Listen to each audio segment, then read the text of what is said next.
Ask yourself honestly, are you actually building anything or just endlessly preparing while your life disappears in a scroll?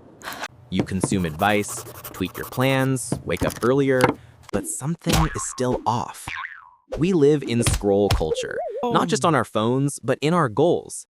Every new idea looks shinier than the boring work in front of you, so you swipe from project to project like you swipe from video to video. Most people do not fail because they chose the wrong path. They fail because they keep hitting the eject button the moment things become slow and repetitive. By the time you are 3 self-help books deep, you are already planning your 5th fresh start this month. This video ends that loop. We are done collecting strategies like trading cards. You do not need a perfect blueprint. You need one clear plan and the courage to follow it for 100 days. We are going to get comfortable with the mess and use the 100-day rule to build momentum that almost nobody can match.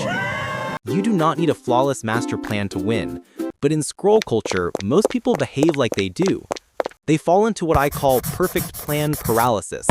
The symptoms are obvious: obsessively taking notes, binge watching videos about starting, tweaking the roadmap for the 10th time, and never actually starting. Behind the scenes is a graveyard of Google Docs, Notion boards, and half-finished outlines that were all promising ideas once.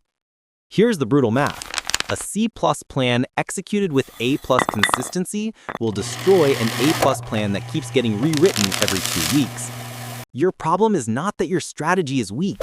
Your problem is that you have never stayed with one strategy long enough to see what happens when you actually go all in. This is not a discipline problem, it is a decision problem. Every time things get messy or boring, you choose novelty over mastery. You press reset instead of pushing through the dull middle where transformation actually happens. If you want different results, your new identity is simple.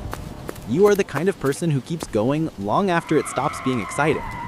Framework 1 is called the I have no clue zone, and it is exactly what it sounds like.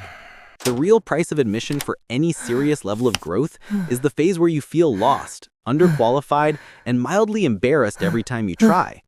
You start something new, and for the first week, you feel powerful.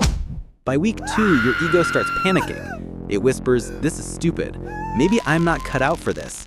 Maybe I should pivot to something I am naturally good at." That moment is not a sign you chose wrong. It's the doorway to the next level. We have been trained to fear that feeling of not knowing what we are doing. We think growth should feel smooth and inspiring. In reality, real growth feels like walking blindfolded down a hallway lined with knives. You're going to make clumsy moves. You're going to say the wrong thing, build the wrong version, publish work that isn't that good yet. Here's the command.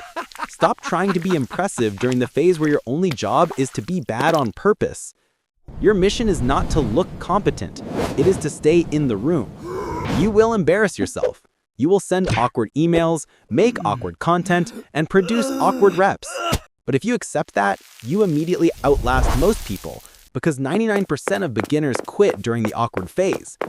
Every visible success story is built on a season where that person was up at 2 in the morning, Googling how to fix an error with 3 tutorial tabs open and no idea what they were doing. The I have no clue what I'm doing season is not a red flag. It's the ticket price. If you can pay that price without running away, you're already in rare territory. Framework 2 is the 100-day rule. The real cheat code is not intensity, it's duration. Pick one lane, one skill, one project, one habit, and commit to doing it for 100 days in a row, even if you are bad at it the entire first month. You are not allowed to keep optimizing the plan. Your only non-negotiable is to show up. Here's what the progress curve actually looks like. Most people quit by day 11. The novelty wears off, the work feels heavier, and they go hunting for something more exciting. If you reach day 30, you're already in the top 10% because you have demonstrated that you can work without the constant high of newness. By day 100, you become dangerous, not because you're perfect, but because you have accumulated enough momentum and grit that stopping now would feel strange. The identity you are building is this. You become the person who sticks around long enough to matter. You are willing to look like a beginner for 3 months straight. You keep showing up on the days you feel flat, tired, or unimpressive. If you can commit through those days, especially when nobody is watching, you won't just improve.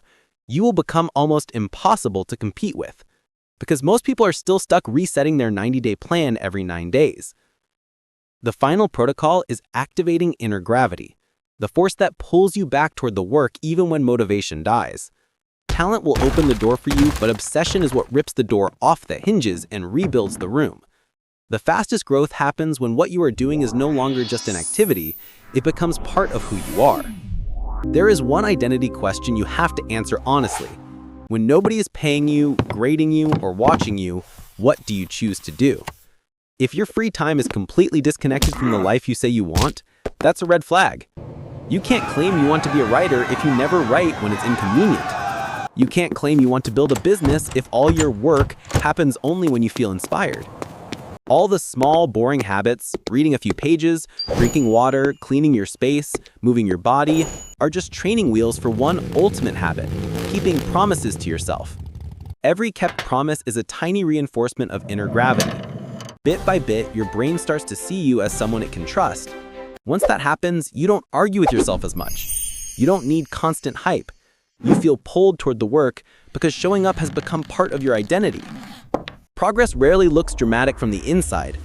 The overnight success everyone notices is usually the result of 100 quiet days where you showed up when nobody cared. Strategy is not your missing piece. Execution is. You already know at least one thing that works, you just haven't done it long enough. Right now, you have a choice. You can slide back into the loop of planning, scrolling, and restarting, or you can decide that the next 100 days are spoken for. Pick one action you know will move your life forward and commit to it daily. You won't always feel motivated, but you will build momentum. If you're ready to build instead of just dream, drop 100 days in the comments and start day 1 today.